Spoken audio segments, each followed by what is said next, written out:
Hey everybody, it's Ron from Pick Dawgz, and this is Ron's Rundown. We're going to go over the MLB games scheduled for Monday, April 3rd, 2023. Now, if you like what you see, make sure to give this video a big thumbs up and subscribe to our channel. Don't forget to put your MLB picks in the comments section below. And if you're looking for my best bet, you can always find those at the Premium Picks tab at pickdawgz.com. Alrighty, let's get into it. Here are the games in Major League Baseball for Monday. First up, let's talk about the New York Mets taking on the Milwaukee Brewers with Carlos Carrasco and Freddie Peralta on the mound for this one. Now, last year we saw the New York Mets take the season series between these two 4-2. We saw them win both. They won two games both on the road and at home in this series. And I do think that overall the Mets are a pretty tough matchup for the Brewers because especially against a pitcher like Freddie Peralta, who's a very strikeout dependent guy. When you're a lineup like the New York Mets, who do such a good job of working pitch counts, and guys like Peralta who have some issues with free passes, they can usually get to really high pitch counts early on. And B, the Mets just limit strikeouts to begin with. They put the ball in play. That could be a problem for a guy like Peralta, especially if he is walking batters, getting guys on base.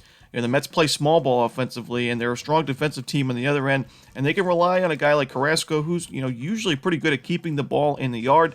At times, we've seen him have issues with the home run ball. We saw it in spring training where he gave up 4 homers in 13 innings, but he still had 14 strikeouts in those innings. I think he's going to have a nice year for the Mets overall. I think the Mets bats can back him up in this one as well. So give me the New York Mets here on the money line. Next up, it's the San Francisco Giants taking on the Chicago White Sox. We're going to see Anthony DeSclafani and Michael Kopech as your projected starters. Not my favorite game in this one. This is a tough one for me because I don't really have too much faith in either of these starting pitchers, nor do I have a lot of faith in either of these bullpens. And the Chicago White Sox bullpen on paper going into the season was pretty strong, but we know the injury to Liam Hendriks takes a big toll for this bullpen, and we've seen him struggle. The White Sox blew some leads in that Astros series, and it's a little bit concerning. Michael Kopech last year, to me, Michael Kopech's a strikeout-dependent guy. We saw him in 2021 have 13.4 Ks per 9 in limited work with the White Sox, but last season those numbers fell drastically. 7.9 strikeouts per 9 in 119 innings, and although he had a 3.54 ERA, his FIP was at 4.49, so I'm a little bit concerned. I will say in spring training, Michael Kopech had 14 strikeouts in 12 2/3 innings, but he did give up 2 home runs, so kind of inconsistent numbers for Kopech. On the other side, though, it's really tough to back Anthony DeSclafani.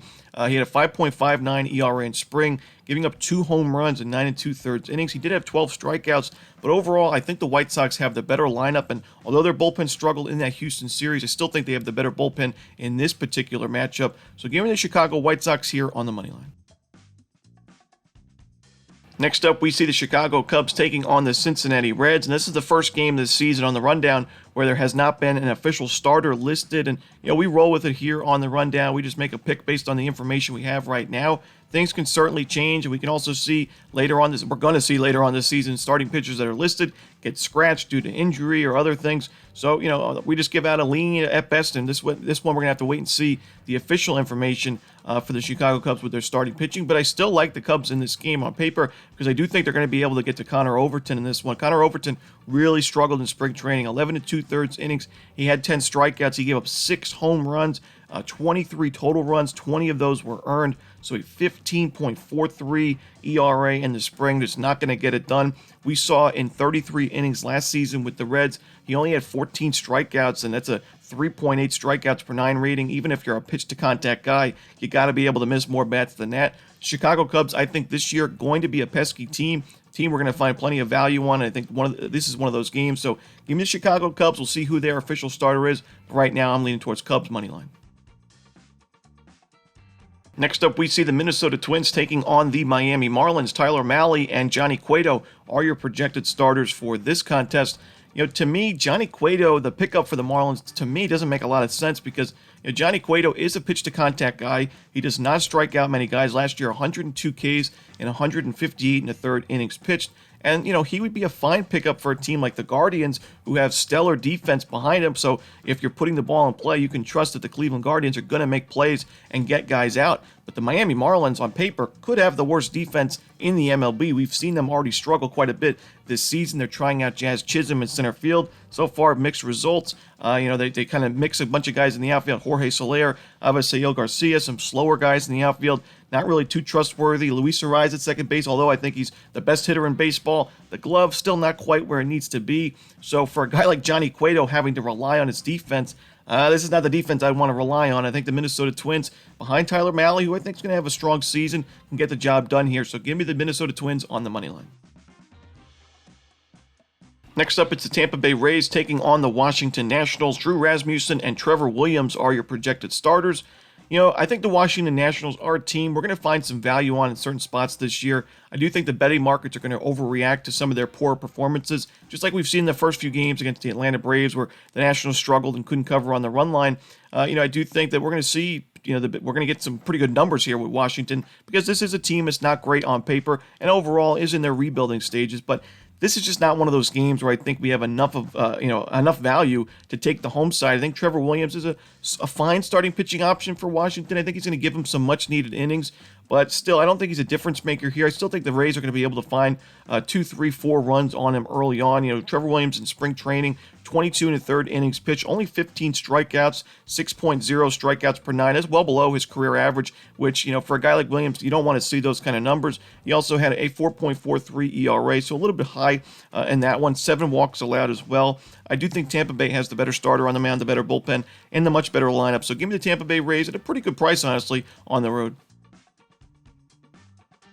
Next up, we see the Pittsburgh Pirates taking on the Boston Red Sox. Johan Oviedo and Cutter Crawford on the mound for this one. 2 young pitchers that I think are actually going to have pretty solid campaigns for their team. The Pirates could use any pitching help they can get. This is not a very good rotation on paper, but last year, Johan Oviedo, in limited work, 56 innings, he had 54 strikeouts. He had a 3.21 ERA, a 1.29 whip, so, pretty not too shabby for a guy like Oviedo. And overall, he was competitive for the Pirates in their rotation and out of the bullpen as well. I think he could pitch well in the first few innings for the Pirates. I don't really trust that bullpen, and especially at Fenway Park, I do think the Pirates will give up some runs eventually in this game, but not in the first 5 innings, and that's why I'm looking at the first 5 under. I think Cutter Crawford puts together a strong outing himself. I like what I saw from him in spring training. His numbers were pretty solid. I do think he's got pretty good strikeout stuff, and I think the Pirates, an offense that's not great, not trustworthy, and a team that strikes out quite a bit, I do think they're going to struggle against a guy like Cutter Crawford. So give me the under 4.5 runs in the first 5 innings between the Pirates and the Red Sox. Next up, it's the Kansas City Royals hosting the Toronto Blue Jays. Jose Barrios and Brady Singer are your starters for this one.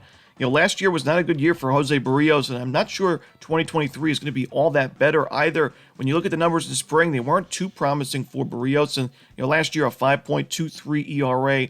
In 2022, he had much better numbers at home, a 7-2 win-loss record with a 4.24 ERA, struck out 89 guys in 91 innings, had an opponent's batting average of 273. But on the road, where he is right now, a 6.36 ERA, a 5-5 record with only 60 strikeouts in 80 2/3 innings, and a 303 opponent's batting average. So, the Royals may not have the better lineup or bullpen, but they certainly, I think, have a big advantage in the starting pitching matchup in this one. Brady Singer, he struggled in the World Baseball Classic, but he pitched well in spring training. I think he's going to have a pretty solid year for the Royals. Last year, a 3.23 ERA, 150 strikeouts in 153 innings, so basically a strikeout per inning. And I think he sets up to have a nice outing here. The Blue Jays lineup is tough to face, that's for sure. The Cardinals know that, but I do think that Brady Singer puts together 4-5 quality innings, and the Royals do enough offensively against Barrios to get the job done. So we're getting a really good price with the home dog. Give me Kansas City on the money line. Next up, it's the Atlanta Braves taking on the St. Louis Cardinals. This one's going to be between Charlie Morton and Jake Woodford on the mound as the starting pitchers. And last year, this was a really fun series to watch between these two of the better teams in the National League, 2 of the better lineups as well. And this should be a fun series also in 2023. But when you look at this matchup, Charlie Morton, I just don't think that the Cardinals are a very good matchup for him on the mound. We saw Charlie Morton struggle in spring training this year. He had 12 strikeouts and 12 innings of work, but he gave up 6 walks and 4 home runs.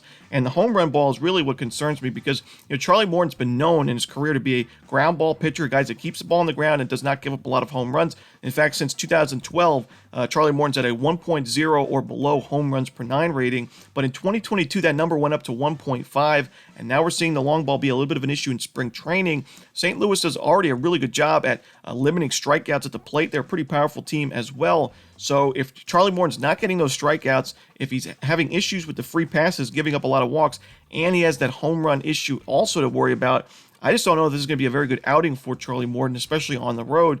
He pitched much better at home last year. So Jake Woodford last year, his numbers were good on paper at 2.23 ERA, but a little bit higher of a FIP at 3.13. A lot of that was because his strikeout numbers were just not there. He had 24 strikeouts in 48 innings, so only 4.5 Ks per nine.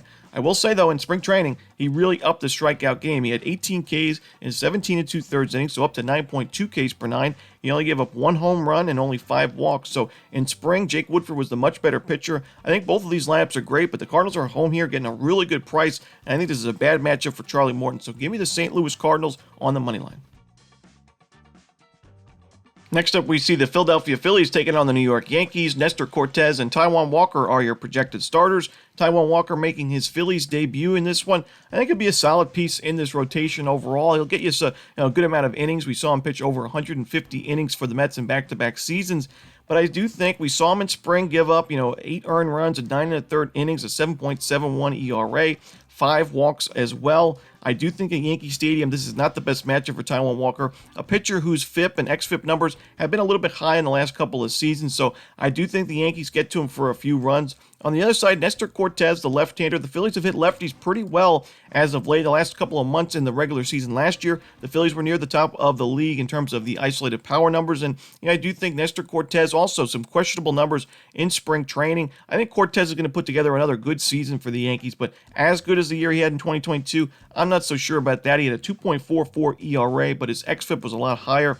And I do think the Phillies can score a few runs. The Yankees' bullpen has been questionable to start the year as they're already facing some injuries in their rotation, so they've had to stretch some guys in the bullpen. Hasn't really worked too well thus far, but I'm going to take the over in the Phillies-Yankees game. Should be a competitive game and a fun series to watch. Next up, we see the Baltimore Orioles taking on the Texas Rangers. We're going to see Kyle Bradish and John Gray as your starters in this one. We saw the Texas Rangers earn 2 blowout wins, or at least, great offensive performance wins over the Philadelphia Phillies. 11 runs in the first game, 16 runs, and a 16-3 win in the second game. But I do think that the betting markets are overreacting a little bit to those first few performances, and there's no doubt that the Rangers and the Orioles really are two teams you want to watch out for in the next few seasons in the MLB and the American League playoff race. But I think to me, this game is more 50-50 than anything. And if we're going to get plus money with the road side, I'm going to take that plus money. I think Kyle Bradish is a fine starting pitcher. Last year, a 4.9 ERA, but a 4.45 FIP. His strikeout numbers weren't too bad, and I do think he's going to have a fine campaign for the Orioles. They could really use him in that starting rotation. John Gray is an inconsistent starting pitcher, in my opinion. He looked strong in spring training in terms of the ERA, but his strikeout numbers were a little bit down. And to me, he's not the starting pitcher I would want to have on the mound when he's going through the second and third time around the order. I do think the Orioles are going to be able to find some runs on Gray in the third, fourth inning at least. And then the Rangers bullpen's not too trustworthy. On paper, projected WAR-wise, this is not a very good bullpen. So to me, I wouldn't want to lay this kind of price with the Rangers at home. Give me the Baltimore Orioles getting the plus money as the road dogs. Next up, we see the Detroit Tigers taking on the Houston Astros. We're going to see Matthew Boyd and Hunter Brown on the mound for this one. I do think this could be a really tough season for the Detroit Tigers because they have some injuries already in their pitching staff, and their pitching doesn't look to be much improved. In fact, I think it got a little bit worse, especially in the bullpen. And now their offense is still struggling like we saw last year, where they were one of the worst teams offensively in most of the important hitting metrics in the American League. So now you're on the road here against the Houston Astros. To me, it's Houston Astros run line or pass, even though when you're laying those 1.5 runs, you're also laying negative odds. Not usually what we like to do here on Runs Rundown, but to me, there's just no other choice. Matthew Boyd's a lefty. The Houston Astros hit lefties very well last season. I think they'll be able to get to him for a few runs, and if not, they'll be able to get to the Detroit Tigers bullpen, where we've seen the Astros really, their offense has shown up big in these late inning games. The 6th, 7th inning, the Astros offense has turned it on. So I do think we could see that. Hunter Brown, a nice young pitcher, really good strikeout stuff. I just don't see the Tigers doing too much offensively against him. So the Tigers were pretty competitive against the Astros last year, especially at Minute Maid Park. But in this game, I got to take the Astros and lay them run line. Next up, it's the Los Angeles Angels taking on the Seattle Mariners. We're going to see George Kirby making his season debut in this one for Seattle. And then there's no projected starter right now for the Angels on the other side. George Kirby pitched well in his 130 innings of work last season in the regular season, 133 strikeouts, and a 3.39 ERA, a below 1 home runs per 9 also, and 1.5 walks per 9. Really good, per 9 numbers for a young pitcher in his rookie year. And in spring training, 11 2/3 innings, 15 strikeouts, only 1 home run allowed, and only 3 walks with a 2.31 ERA. So, George Kirby looking pretty good going into the regular season. And, to me, I think the Angels have the better lineup at the top of the lineup, the 1 through 5 guys. I think the Mariners can compete with them, the 5 or the 6 through 9 guys. I also think the Mariners have the much better bullpen, and they're going to have the better starting pitching option in this one. So, give me Seattle Mariners at home. It should be a pretty good crowd for this guy. I know the Seattle Mariners fans usually show up in bunches for T-Mobile Park games, so I expect a good home crowd advantage. Give me the Seattle Mariners on the money line. Next up, we see the Cleveland Guardians taking on the Oakland Athletics. We're going to see Zach Plesac and James Kaprielian on the mound for this one. To me, this play is just based on value. Although I think the Guardians are the better team, and I'm not the biggest fan of James Kaprielian's game, I do think he's made some improvements, and I just don't trust Zach Plesac at a price like this to take Cleveland on the money line or even the run line. I'm going to take the plus 1.5 runs here with the Oakland A's. I think they can do a good enough job to keep this game close and score enough runs early on against Plesac to cover this run line, if not win the game outright. The Oakland Athletics are going to have a tough year this year. We know they're not going to win too many games, but they've been competitive at least in the first couple of games against the Angels. We saw them win opening day 2-1, a late win there. The bullpen pitched well, and they found some runs late. I think Oakland does enough here against Zach Plesac, somebody that I am looking to fade quite a bit this season, as his strikeout numbers really have fallen off since that really good year in the bubble, or the 2020 years. So give me the Oakland A's plus the 1.5 runs. Next up, it's the Arizona Diamondbacks taking on the San Diego Padres. Ryan Nelson and Ryan Weathers are your starters for this one. For me, I'm leaning towards the over in this game. I don't really trust either starting pitching option in this one. I think the Padres can get to Nelson, who, won the starting rotation job because of his work last year in the regular season, going 18 innings with a 1.47 ERA.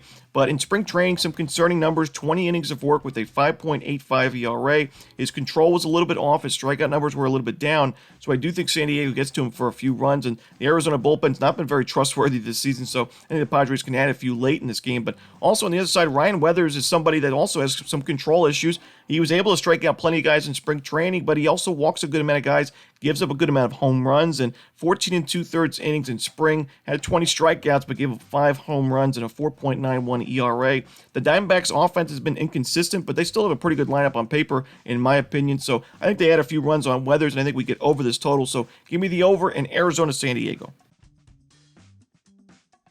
Next up, we see the Colorado Rockies taking on the Los Angeles Dodgers for the final game for Monday night in Major League Baseball. We're going to see Ryan Feltner and Michael Grove as the starting pitchers, and to me, this is similar to that Tigers-Astros game. To me, it's Dodgers run line or pass.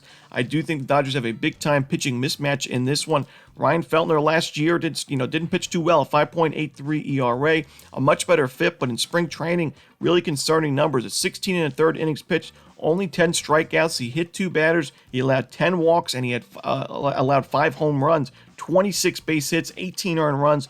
A 9.92 ERA is not going to get it done, and I do think the Dodgers, one of the best lineups in baseball, even though they lost a few pieces in the offseason. Michael Grove is somebody that struggled also in spring training in terms of the ERA, but I like the fact that he had 17 Ks in 16 innings in spring and only 3 walks allowed. Last year, a 4.6 ERA in 29 innings of work at the major league level. I think he has a little bit of a bounce back year for the Dodgers, and even still, I think they have the much better bullpen, the much better lineup. So give me LAD laying the 1.5 runs. And that's it. Those are the MLB games for Monday. Hope you enjoyed this video. If you did, don't forget to hit that like button and subscribe. And don't forget to put your baseball picks in the comments section below. Again, if you're looking for my best bets, you can find those at Pickdawgz Premium. As always, this is Ron Romanelli. Good luck.